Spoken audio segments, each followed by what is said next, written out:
Welcome into Inside LAFC podcast. We're live every Monday, 12:30 Pacific time, 4:30 a.m. Tuesday morning in Korea. On LAFC YouTube, on LAFC Facebook. We invite you to like the video. Actually, we don't like. We request. No, we like. We like you to like the video and subscribe to the LAFC channels. We appreciate your support. It's been coming in droves. Get into the comment section. Leave a question, a concern, you name it, as we are here the day after LAFC make it another win. 5 in a row. LAFC won, Atlanta United settle. I am Max Bretos. We'll break that down. We'll preview because there's another game coming. It's the final regular season home game. Atlanta was supposed to be, but now Toronto is. And I'm joined by Brian Dunseth. And we had a nice thread going during this game because and I heard Steve Cherundolo say this in the press conference. They didn't expect Atlanta to play the way that they did, but I think it's a really good practice. It's something they may see. They shouldn't have seen it from Atlanta, Dunny, but it's good they see it because they may see it moving forward. Yeah, I think, by the way, you said we demand that you press like and subscribe. I appreciate you guys over in the comment land. Good to see you guys as always, Dakug. Respect. Listen, Max, I know we'll get into this conversation, and it's a really fascinating conversation about respect being shown, maybe too much respect being shown. Maybe it's more about insecurity for some of these teams in Major League Soccer. But without a shadow of a doubt, all due respect to the Philadelphia Union, who clinched Supporter Shield in the Eastern Conference this weekend. You and I were on the call down in Inter Miami for Lionel Messi and friends against the New England Revolution. For me, the two teams that have the most momentum right now that I would be concerned about, whether at home or on the road, are Inter Miami and LAFC, without a shadow of a doubt. And I would actually rank LAFC ahead of Inter Miami based on, I would say, the full complement from goalkeeper to strikers, that this team is so well thought out and put together. And again, credit to John Thornton and everyone behind the scenes. Because when I started doing this podcast with you months ago in preparation for the FIFA Club World Cup, there was a big unknown with regards to the way that this roster was looking and how it was going to end up looking where it currently is. And thinking about Porteous, thinking about how good Chouanier's been, and obviously the addition of heung-min, this group of players right now knows exactly who they are, most importantly, who they aren't. And credit to Steve Cherundolo for all those questions about, leaving at the end of the season and do you like him? Do you not like him? I think very evidently we've all seen that there's been a switch and an adjustment in the formation with the loss of Igor Jesus. And this team right now with Denny and Sonny up front are absolutely flying and just terrorizing teams from the opening whistle to the final whistle. That is a great opening comment. And as you were speaking, Dunny, and I want to touch on a couple of things you mentioned, amazing comments, which I will get to here in the comment section. We invite you to get in there. Like the video. You know that little thumb. Subscribe. Yeah, we did do Inter Miami. We did it for the first time. And they have, 72 goals this season. They're the best attack. LAFC is creeping up there. I mean, they didn't add a lot to it. They did get the game winner, but they've been scoring a lot of goals. And when we talk about those two teams, you see what LAFC can do defensively. They are a better defensive team. We know the old adages about defenses. LAFC has got it. There's not a supreme defense in Major League Soccer. It's not the calling card of the league, but some defenses are better than others. I like Philadelphia's. I like LAFC's. I like Cincinnati's. I don't like Miami's and they don't like it either because they give it. And I also want to say this. I'm so happy that Messi's in the league and Jorge Mas are making this league. I got to visit the side of the new stadium. It's almost ready. Structurally, it's built. But I'm so happy with the connection with LAFC because, you have to kind of jump through some hoops there in Miami sometimes because it is Messi, who is a bigger than life celebrity. And I understand it. And there has to be security and there's just relaxed nature about the LAFC experience, which I enjoy so much. Completely different. Yeah, completely different. It's different strokes. And I also want to say this for LAFC fans who feel, because someone made a really good point to me about the club. They're no longer compared to MLS clubs. They're compared to global clubs with success. Because if they were compared to MLS clubs, you would compare them to a team like Atlanta who have the same ambition. And we saw that team. And LAFC have never sunk that low. And we need Atlanta to be good. And I spoke to a lot of the folks there, and it's heavy right now. And they've been out of the playoffs. They've been out of the playoffs for a month. And they could barely stay on the field that they had to play that way last night. They did. And my pause is for more the recognition of how far down Atlanta has fallen. I do this. I guess I have to like recalibrate more often than I realize sometimes, Max, because in my mind, I think about Atlanta United and I immediately attach Tata Martino to it. And I attach Miguel Almiron and Joseph Martinez and Julian Gressel and Michael Parkhurst and Jeff Lorenowitz and Bradley Gazan and kind of everything. Core memories there.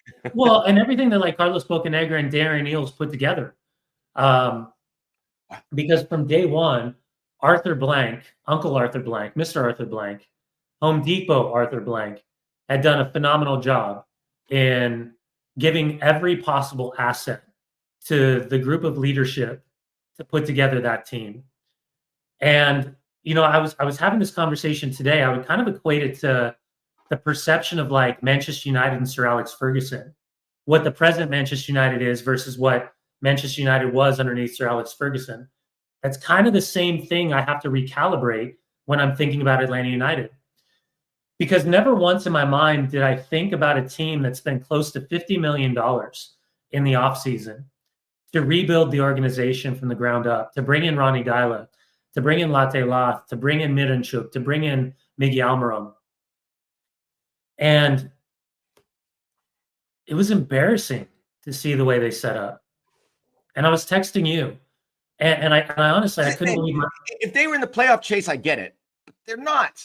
This was a chance to express themselves. Maxie, double their points. They're on 27 points. If you doubled their points, they would be in 9th position by 1 point in the playoff race. They're on track to be 40 points off of first place. I can't wrap my head around how this has happened. And I listen, I get it, man. If you're Ronnie Deila and on your resume, the head coach of Atlanta United, like, hey, we went to LAFC and we kept a clean sheet, something to celebrate, but not at this point of the season. And maybe that's just me. Maybe I'm naive to the conversation that I'm not a manager, but I'm a prideful person. And I would have serious problems being a player on that field and thinking to myself, man, we are showing no intent other than playing through Miguel Almiron, trying to find Latte Lath, who's not even starting, a guy who cost you $20 million. The guy is not even starting, to try to hit in a transition moment, or better yet, just earn a foul. The amount of times they were going to ground trying to just earn a set piece, to lump a ball in the box, to create havoc on a set piece. I can't. And again, as I say that, to your point, and I know we'll get into this, maybe this is good practice. Maybe in theory, this is great practice for this group of players for LAFC to realize that everyone is so absolutely fearful of what they're capable of doing right now. They would much rather, you know, take the verbal lashing of all of us as media members and former players and be like, how can you possibly set up? It's anti-football. It's parking that was, you know, all the definitions that is parking the bus. So, yeah. You know, it got nervy at the end. With no threat of a counterattack. No, none. I mean, I went back and I was looking at the numbers. The XG for Atlanta United was 0.07. Saw that. 0.07. Yeah, and 50 million spent in the offseason. So whatever Garth Lagaway and Chris Henderson are trying to do, it's going to be a heavy offseason. But again, the silver lining is that Sonny and Denny and Chouanier and Delgado, you know, we can point out games that were probably, you know, performances that were better than others. But man, you could see it was etched in relief, because this was a team that I think right now really, I'm jealous that I'm not a part of the team. Like, that's how much I enjoy watching this team, because this is one of those groups that you wish you could be a part of And even Aaron Long being in the studio on the pregame show and seeing him and Sonny and, hey, this is your captain. Like, it's they fantastic. have not played together, those two, and there's such a warmth. Yeah. No, it's phenomenal to watch from the outside looking in. This is Inside LAFC Podcast. We're live on LAFC YouTube, live on LAFC Facebook. Like the video, subscribe to the channel. We appreciate your support. Let's get to some of these comments because it's all feel good. And Dakug first in. It feels good to be in LA, LAFC fan. Fluffhead, new manager rumors flying. Bogert said several names floating around. I did see that. I don't think I could be wrong. And again, I don't know anything about anything. I don't think LAFC make any sort of announcement for a bit. If they do, it's behind closed doors. 99. That's a number we'll be talking about very soon. Thanks for tuning in. Everyone loves Denny. He found a way.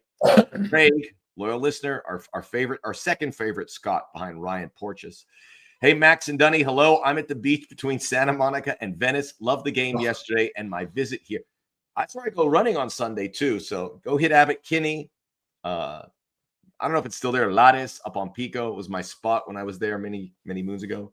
Carlos Vela tuning in. Great to have you, Carlos. Thanks for joining us. He goes, great to be there yesterday in the stands. And he was eating the giant. We know that's not Carlos. He says, Carlos is also saying he would rather have Philadelphia Union than the MLS Cup. LAFC, the best team in MLS from Jonathan Valle. Matt I. How many Ryans do LAFC need to change a light bulb? Great. Very funny. I think we have 4 Ryans. Hollingshead, Porteous, Raposo. Who am I missing? I know I'm missing one. There's 4. There's 4. I'm gonna Ryan Bwanga. I'm just kidding. So there's 3. That's why you don't do live math, Max. Don't do live math. Thanks, Matt. Thanks a bundle. Babu Sansiro, a bunch of ninja emojis. Good team, LAFC. By the way, there was speaking of the Korean supporters, there was somebody who traveled 6,000 miles, spoke to Andrew Wiebe to come to the game. I think I saw 15 to 20 Korean flags, at least 7 in the 32-52. Yeah, very visible, by the way. I was watching the game at home, sitting on the couch with the boys, and man, the atmosphere looked absolutely incredible. And obviously, the Korean fans and Spurs fans are showing out. And as always, man, get yourself some more black and gold. Wherever you can find it, head over to all the websites, head into the stadium, drop in during the week, get yourself some of those new jerseys. I can't wait to see. There was a huge line again, and it's a line that's so long, there's no way you're going to get in there unless you want to miss the entire game. Yeah, of course. I mean, it's happening. I can't even imagine what the behind-the-scenes conversations look like right now in the planning stages for next year. As far as I'm concerned, come out with like 5 different jerseys, have like 4 or 5 different warm-up tops as well, a couple jackets, little collabs. Like this is set up perfectly. Yeah. Let's keep it going. Taesung Chong. I think we have a better defense than Miami. Taesung, I can assure you that LAFC does. At least the scheme and everything. And there's just more defenders that they can kind of throw at it. Miami, that's a big issue for them. We saw it when we were calling the game on Saturday. I'm going to leave at this comment. We're going to talk about it as we mentioned. 5 straight wins for LAFC. We had to wait for it. Dang Song says, we knew that was going to adjust the Son Bwanga duo. I wonder how the next game will unfurl. So LAFC get their 5th straight win. And Denny Bwanga scores in the 85th, 86th minute to do it. So they probed, they pried, and they finally were able to get through. And Atlanta's line, I mean, there was like 2 tight lines. It was very hard for Son to get into this game because of the way they lined up. It was hard for Denny Bwanga, who's more of that direct runner, was able to get loose. Sonny with his back to goal. This was a design to certainly take him out, and it worked. And as we talk about the tactics, I think we're going to probably see something like this Wednesday. Toronto, I think, is the worst offensive team if you put in all the data. But they've been playing pretty well. They've been playing better. They're trying to play. Yeah, they're trying to play now. Yeah, we'll talk about that. But and we have mentioned how LAFC is going to need somebody else to get the scoring burden, especially now these Bwanga, and in case you don't know that, Denny Bwanga and Son Heung-min and Matthew Choinière and Nate Ordaz are off on international duty, and they're going to miss Toronto, and they're going to miss Austin. And that affects a lot of things. But the tactics and just be able for LAFC, who were scoring so many goals, to finally break that door down. And they did. And I think we were getting ready for a scoreless tie, but just seeing from your perspective what they were able to do to finally break down those walls. Persistence, belief, and I think most importantly, and this is where I respect Steve so much. And again, full disclosure for those that don't know, Steve and John and I played together on the Olympic team, so we go back a long ways. And I can promise you that you have two of the most intelligent people in your president and John Thorrington for kind of all the soccer side, and then for Steve Cherundolo as a coach. And by the way, I'm probably doing a disservice to Mark Dos Santos and Ante Razov and all the other assistants, because even Junior Gonzalez down at LAFC too, you've got a lot of really, really, really intelligent footballers, soccer players and soccer minds. Steve said this to you and I before the Club America game, when you and I were doing the $10 million game to get into the FIFA Club World Cup. And he was talking about his game model, and he was talking about the adversity at times that the different formations and shapes, and we were getting into the weeds, and we were talking very tactical, nuanced, like in-depth movement, chess pieces, all these things. And the one thing that really caught my attention was, and I can't remember the exact verbiage of it, but it was something along the lines of, as long as we stick to our game model and we don't try to get outside of what we do so well, we'll find success. And it won't always be fluid, and won't always be consistently clean. But as long as we believe in what we're doing, we're going to figure this out. And I think that's an important reference point, because the three previous games, away at Real Salt Lake, home against Salt Lake, away at St. Louis, and then against Atlanta, because you had scored 11 goals in 3 games, you knew that this was proof in concept. You knew that rolling out this system was going to work. Every team that comes, I think there's been maybe 2 or 3 teams that have tried to play LAFC straight up at BMO Stadium. I know Wilfred Nancy and Columbus Crew are absolutely one of those teams. San Diego absolutely was one of those teams. So those are the 2 that I can think of. And thank you. No, but thank you for bringing that up. I don't think that's going to change based on what we've seen of how well LAFC has played. Yeah, and this was different than the Portland game, right? Because this was even deeper. This was a block of 5-4, and with whoever, Chiare or Latte Laf, playing at the point. So again, there's a respect shown, but I think to your point, they weren't complacent, LAFC. They realized with a sense of urgency what was on the line. It's not lost on anybody, on top of the fact that they want to continue to climb the West, that they want to compete for the top spot. And with San Diego winning, and Vancouver winning, and Minnesota winning, and Seattle winning, this was an important game to make sure that you didn't leave 2 points on the table. So I think it's proof and concept of the system. I think it's the belief of the players. And you sprinkle that in with technical ability and ego, I think that's what ultimately got them through and finally allowed Denny Bwanga to find the back of the net and separate these 2 teams. Because after that, all of a sudden, game became, with just a few minutes left, wide open and looked more natural in the way that it should have been the entirety of the match. Yeah, LAFC had a lot of chances. I mean, there was a little patch at the second half that they couldn't keep going at it, but they pried it and they probed.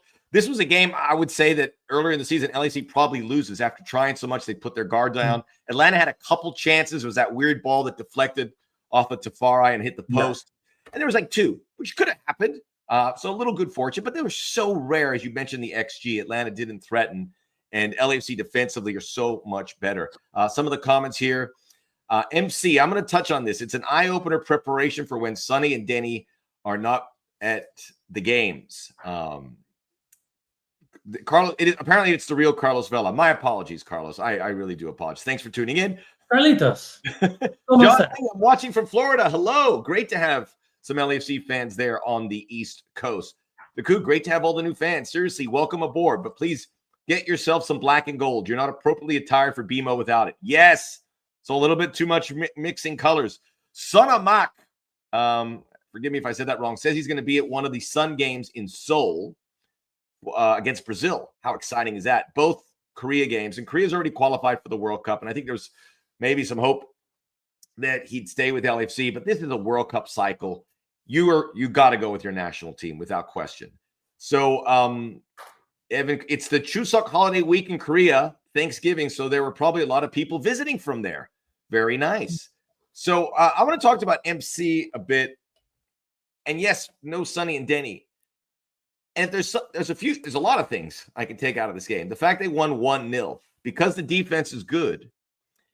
And whoever replaces those guys, I feel confident they can get one goal against Toronto. They can get one. It might be enough. Maxie, let me go even further, man. I feel like we're doing a disservice to this group because we are so hyper-focused for all the right reasons on Denny and Sonny. Can I just gently remind us all that without Denny and Sonny, this team beat Tigres? Like one of the powerhouses of Liga MX over the last 10 years. Beat them and looked comfortable beating Tigres, who, by the way, was at full strength. Denny wasn't on the roster that day. It was Sonny up in the stands after the announcement that he was signed and getting ready to do press conferences. So in moments like this, Abobasi, David Martinez conversation, Yaya Boa, these are the moments where I think it's just important to think back and say, a CONCACAF Champions Cup that didn't work out the way you wanted it, but you got a lot of experience. A FIFA Club World Cup, where that is a ton of experience, and nobody expected you to have a deep run in that tournament. A Leagues Cup, where a red card and a moment goes sideways and haywire, and in that weird complexity of a conversation, you end up seeing a head coach and his coaching staff say, you know what, Tigres, let's see what the kids got. Let's throw out some of the guys, because I'm of the theory, and I've always been of the theory because I experienced it as a player. I think there's something that's commonly lost in the conversation about playoff runs. And that is the players that you have relied on the least over the course of a regular season, Maxie, sometimes become the most important players on your team. And we've seen LAFC lean into those guys a lot and get results, to your point. Yeah, and it could be red card, it could be suspension, it could be injury, it could be any of the above. Form, it could be something happening outside the field that has nothing to do with the game, that's taking away the player's psychology, or at least divesting of their complete focus. And I think this is the opportunity. And by the way, I've been one of these players where you're furious, you're pissed, you want the team to win, but like egotistically, you're a pro. You want to play minutes. These are the times. And this game against Toronto is going to tell us a lot about the depth of this squad. God forbid anything happens to any of the starting players or superstars that they've been leaning into so heavily over the course of the season. Inside LAFC podcasts, live on LAFC YouTube, live on LAFC Facebook. Like the video, subscribe to LAFC social media channels. Let's talk about Denny Bwanga. 99 for 99. Fantastic. I'll go through some of the comments really quickly because they're wonderful as always. New York Tiger. Happy Chuseok, everyone. I echo those thoughts. He's just tuning in. Coog, it's not too early to make airline reservations to Philadelphia for December 6th MLS Cup. Evan Key, Evan, he goes, I started watching LAFC because of Son Heung-min, so I don't know much about the other MLS teams. The very following comment, I think facing Seattle in the first postseason game would be the worst case scenario. What do you guys think? So you clearly know a little bit more than you're putting on. Yeah. Who would you like? I would like, and you hate to say who you like because this could blow up in your face, but I'm going to say I would like Austin because I think they're reeling a little bit. And a game 2 in Austin, which I haven't been able to go. Well, I went for All-Star game. I would like to go back and see Q2 State. That would be my choice. If for LAFC to do that, I think they'll have to finish second. Yeah, I'm looking at it right now. I would say the teams that pick one, Dunny. No, I'm not convinced about Minnesota United. I'm not convinced about Austin FC. I'm not convinced about Portland, especially with the change in functionality of the system. You and I will be in Portland for the final decision day weekend match against San Diego. That's going to be a huge one for both because San Diego can't afford to drop points and Portland can't afford to drop points. I'm not convinced by Dallas. I haven't been all year long. And Salt Lake is one of the most Jekyll and Hyde performers that I've seen. So in this, I would say San Diego, Vancouver, LAFC, and Seattle are the 4 teams that I don't think any team would want to face no matter what.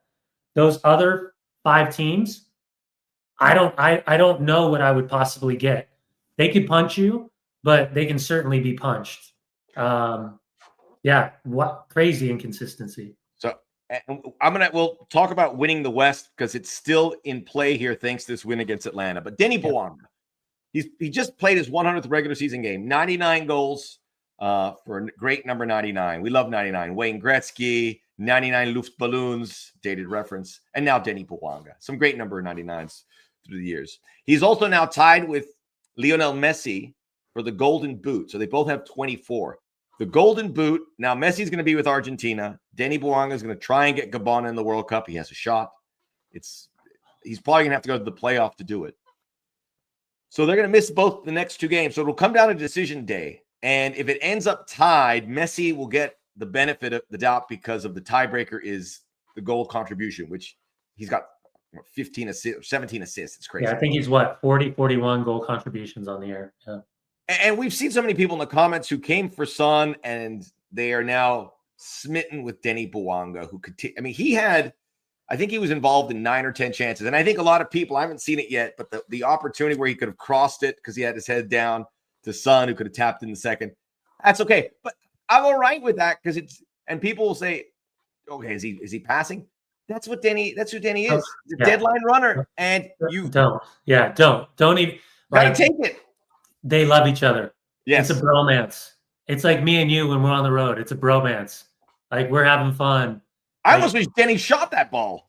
Yeah, listen, I have 0 problems with either of them because like in that moment, take that chance.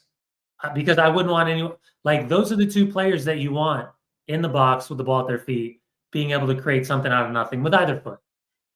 So there's nothing that would suggest any way that there's a conflict between the 2. Those 2 are absolutely flying, and that this is an unbelievable bromance that LAFC's walked into.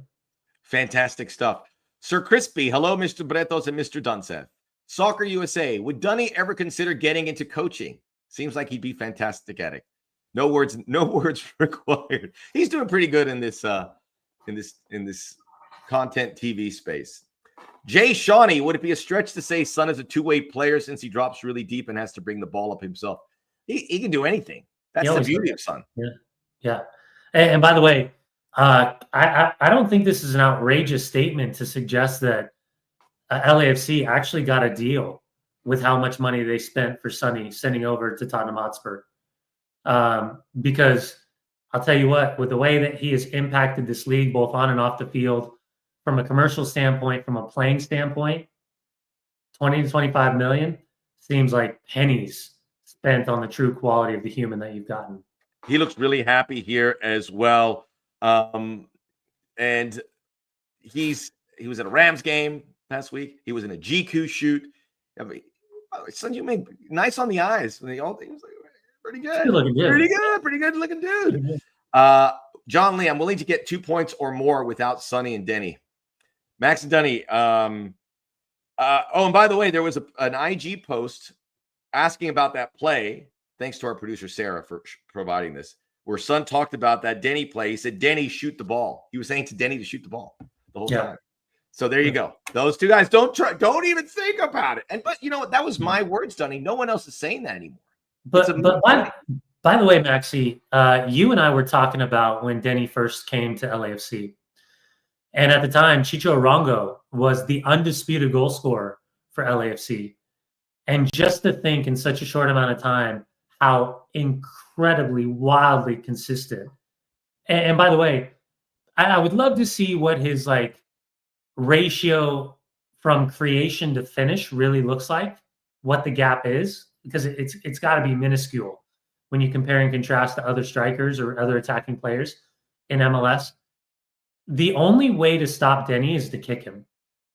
I mean that it's persistent infringement by committee, because if you try to go tight, he's too strong. If you give him space, he's too fast. If you're backpedaling, it's either foot. I mean, he's literally the complete footballer. But for anyone out there to just be like, oh, dude, I knew who Denny Bwanga was before he came to LAFC, you're a liar. No, you didn't. This could go down as one of, and I say undercover signings because it's not a global superstar like Messi, like Sonny, like Mueller. Denny Bwanga is going to go down as one of the best signings in the history of Major League Soccer, not just at LAFC. And he's a wonderful person. He's learned English. He's so warm when you see him. I mean, I give him my hand. He gives me a hug. It's just a wonderful. And Soccer USA, I agree with you. He is getting better. He is getting better. I think he's taking this challenge and running with it, and he's benefiting from it in every way because he's becoming a global sensation. But by the way, if I'm LAFC, I re-up his deal, and I coincide his deal with Sonny immediately, because that's just me. Again, I'm great with other people's money. That'd be my negotiation tactic right now. Yeah, and I saw a comment about Gareth Bale and the salary cap, and Gareth Bale's also being comfortable with other people's money. But that's for another. I think there'll be some progress with that. Soccer USA about 99 bottles of beer on the wall. Some of our Korean friends, trust me, we'll win the trophy. Both Bhutan and LAFC. Trust Sonny. Sonny, he is God. Some high praise. So I think Denny Bwanga, I just so happy the idea of seeing those two players for the foreseeable future. And I saw comments like dynasty. Certainly it is something that could happen. Max is 90. Which final place in the table on decision day offers LAFC and fans the easiest and most difficult series? Well, let's talk about winning the West because it's important. And without this win over Atlanta, they don't win. There's no shot, mathematically alive, but no real shot because of these two games. If they can get 6 points in these two games, they're going to win the West without question. Even if they get like 3 or 4, I think they're in good shape. So it is San Diego with 60 points. Vancouver's got 60. Minnesota's got 58. LAFC's got 56. LAFC are clinched the top 4 spot. San Diego's got 1 game left. Vancouver's got 2 games left. Minnesota's got 1. LAFC has 3. Yeah. So if LAFC win their games, they will just fall short of Vancouver. But if they finish behind Vancouver in second, Vancouver's already qualified for the CONCACAF Champions Cup. So LAFC would get the CONCACAF Champions Cup for the West because the Union won the East. I know it's very convoluted, but I know you're following along.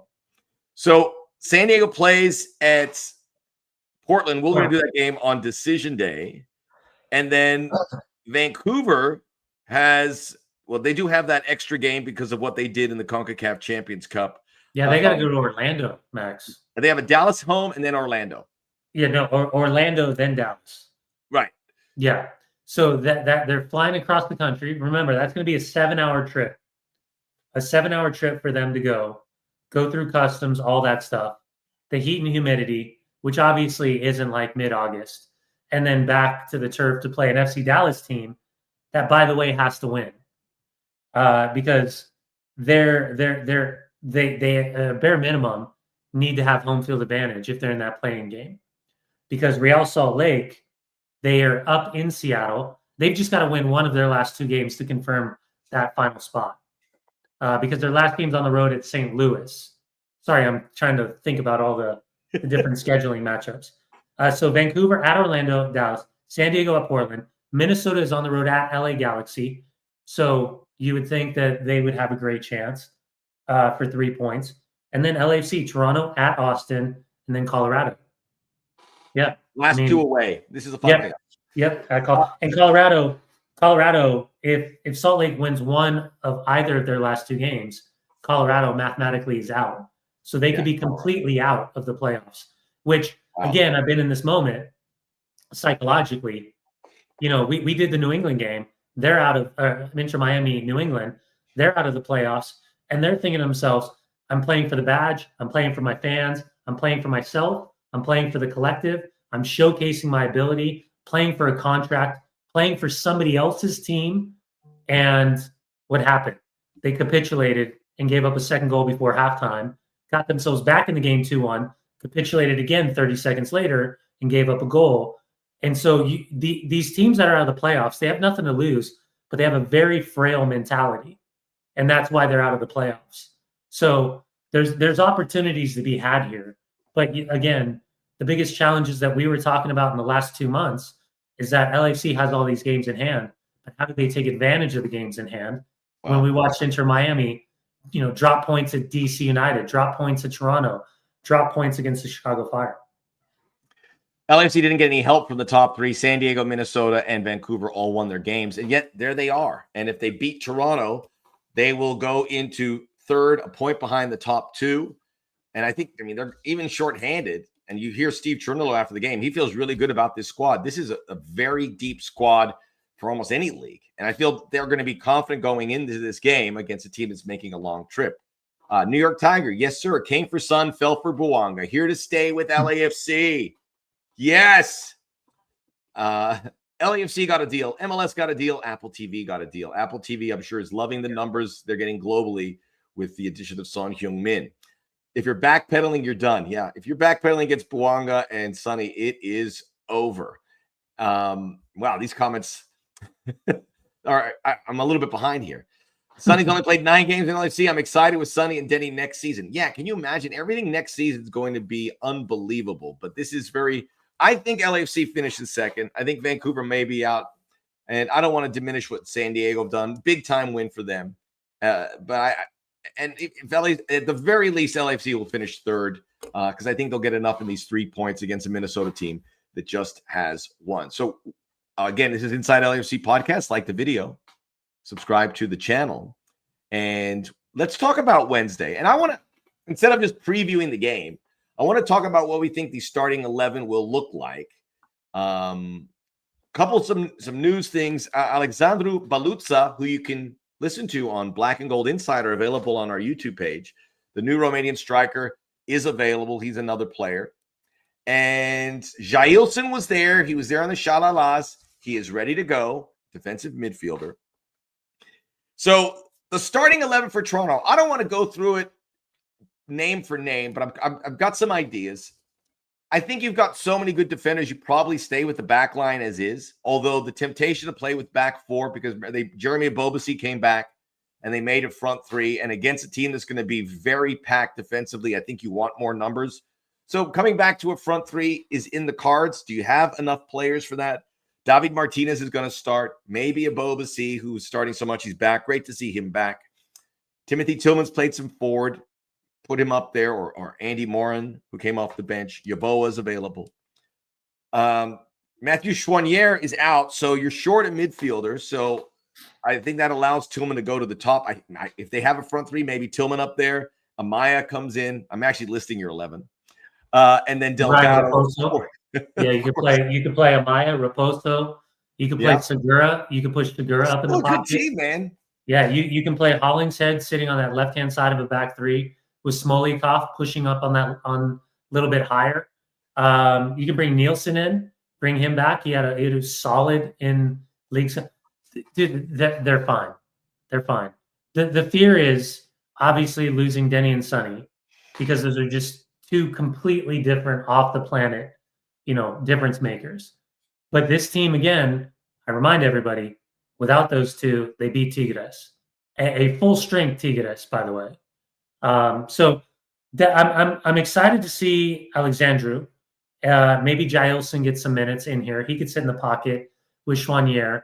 Again, I'm not at training, so I don't have the opportunity to see these guys day in, day out, and what their physical traits and kind of their natural abilities look like. So you got to have faith in Steve and his staff that they're going to put guys on that are ready to play. Age is nothing. It's about who is showing them from a competitive standpoint that they are capable of playing at a level. And there's been some sweat equity earned from previous results, Max. Without question. And it just makes me think of how long this year has been, how many ebbs and flows, twos and fros, roller coaster rides, you name it. But it's been very cool. John Lee, a 4-3-3 lineup, possibly But again, I think that the defense has been so good. They've allowed 2 goals in their last 4 games, and that's keeping them in here. That defense just made sure that they won this game to allow LAFC to continue to pursue that goal, and it would be fantastic. Joe, Max's goal call with the backdrop of the 32-52 would confirm that we have the best experience in the MLS. I want to mention something about the 32-52. If you want to go there, the fan section will allow you to sit in there. And we saw a lot of Korean families and folks with their flags. They will allow you to sit in there, but you've got to be an active member. You've got to be allowed. And there's obviously we have one more home game. So get out Wednesday. Go check LAFC.com for tickets. Obviously, you might find something there because it was a late ad of a game. It wasn't originally scheduled, and it's a Wednesday night. Obviously, Saturdays are better, but that's going to be very cool as well. So Toronto as a team, I think they tied 8 straight games. They got Georgi Mihalovic. So just play it clean defensively. Don't have a weird bounce. Don't give up a cheap set piece. And at the very least, I can't see LAFC losing this game. I can't see them losing. I could see maybe a scoreless tie. But with all the good vibes, and I think so many guys making an impression, and it's not just 1 or 2 guys, Sonny. It's like 5 or 6 guys. Like we say, who could score the goal? It could be Hollingshead. It could be Ebobasi. It could be Morin. It could be Tillman. It could be Delgado. That would be my pick, by the way. It could be a variety of guys. It could be David Martinez. So it's really good there. I feel very confident about this game, the timing of the game, and just the circumstances. Do you know if Jose Cifuentes got called into Ecuador for this camp? I don't think so. I think he hasn't been called in the last few windows. Okay, I was just looking to try to see.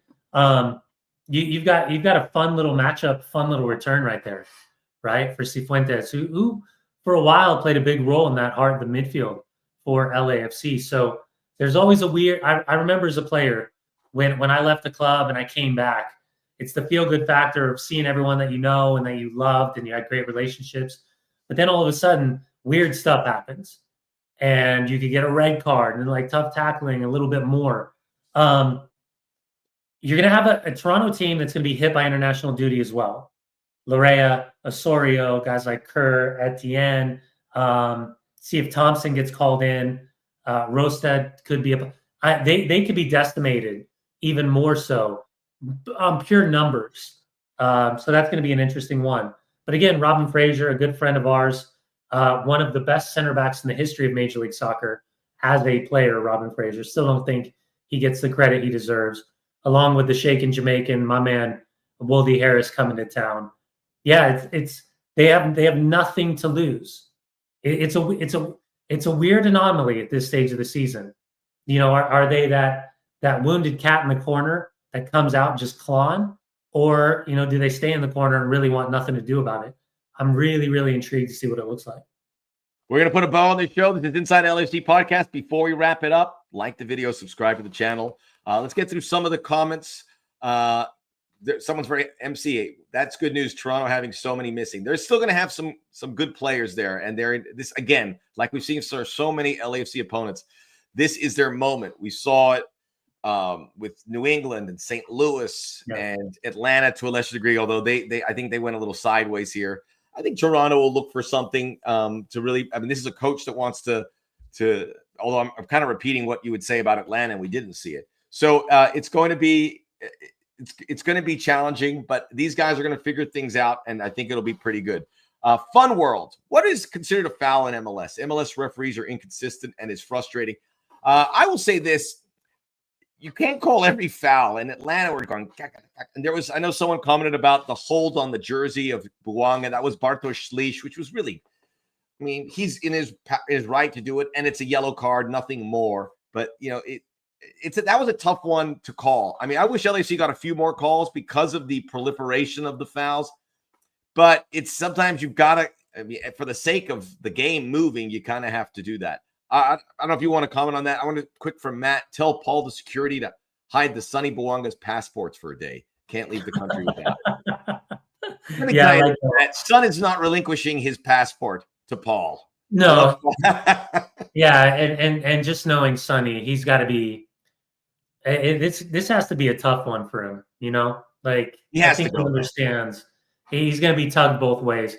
He obviously has the responsibility of being captain and the undeniable leader for the South Korean national team, Korea Republic. So, yeah, it is what it is, man. This is a byproduct of MLS trying to avoid international windows, but unfortunately, multiple competitions and scheduling dilemmas put you in a situation like they find themselves in this next 10 days. Yeah, I didn't say that. I just bears repeating. LAFC didn't have games here, but when you qualify for the Club World Cup, games get moved, and now you have 2. This is a reflection of their success. Inter Miami is going through the same thing. Vancouver as well, to a lesser degree, and the Sounders as well. Is there a reason why Morin comes in so late in the games? I just think it's a numbers game. He's still a new player. Had a chance to talk with Andy. Check out Black and Gold Insider coming very soon. He is a lovely guy, and he is really pumped to be here. He knows this is the right place, and I think we're going to see something big from him at some point. Maybe it's this Wednesday, but again, it's an issue where you put all these guys. This starting 11 is going to be fascinating. I more than anything, I just can't wait to see that more than anything in the game, I think. Yeah, 100%, man. And again, I think this could, for 1 or 2 players, this could really put them in the back of the mind for Steve Trundle, and not necessarily for a starting spot, but when you look at, and I point this out to you all the time, when Steve's like this and he goes like this down the line, he's looking and he's judging at all the substitutes, and he's like, okay, yeah, him in that game, yeah, him in that training, yeah, that game was a good one.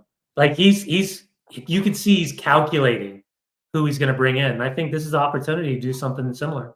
Yeah, I mean, the comments love Steve Chernow, and why wouldn't you? He's handled it so well. We talked about it last week. You can't give him enough credit with all these new players, integrating them and creating this wonderful vibe and winning games. Yeah, 100%. Release your fans. Tottenham can use that South Korean from LAFC in January. Our left wingers are wearing Sonny's boots and stinking it up. What is kind of that from the Tottenham fan? By the way, I saw someone with a Jurgen Klinsmann Spurs jersey yesterday at BMO. It was unbelievable. I saw him walk and go, this can only be a couple players. It might be Ginola or I don't know, it's Klinsmann. Yeah. Did you do his laugh? Did you do the Klinsmann laugh? I didn't think of it. If I see him again, I'll do it. You should have. Jimenez, LAFC. Saludos desde Nueva Jersey. We got the folks up there in the tri-state area joining us. Love it. Good stuff, Dunny. We'll see you very soon. Enjoy the rest of your day. Everybody enjoy yourself wherever you are, and we appreciate you tuning into Inside LAFC Podcast live every Monday, 12:30 Pacific time, taking you through the stretch run and then whatever lies ahead. Until we meet again, I'm Max. Let's go Black and Gold.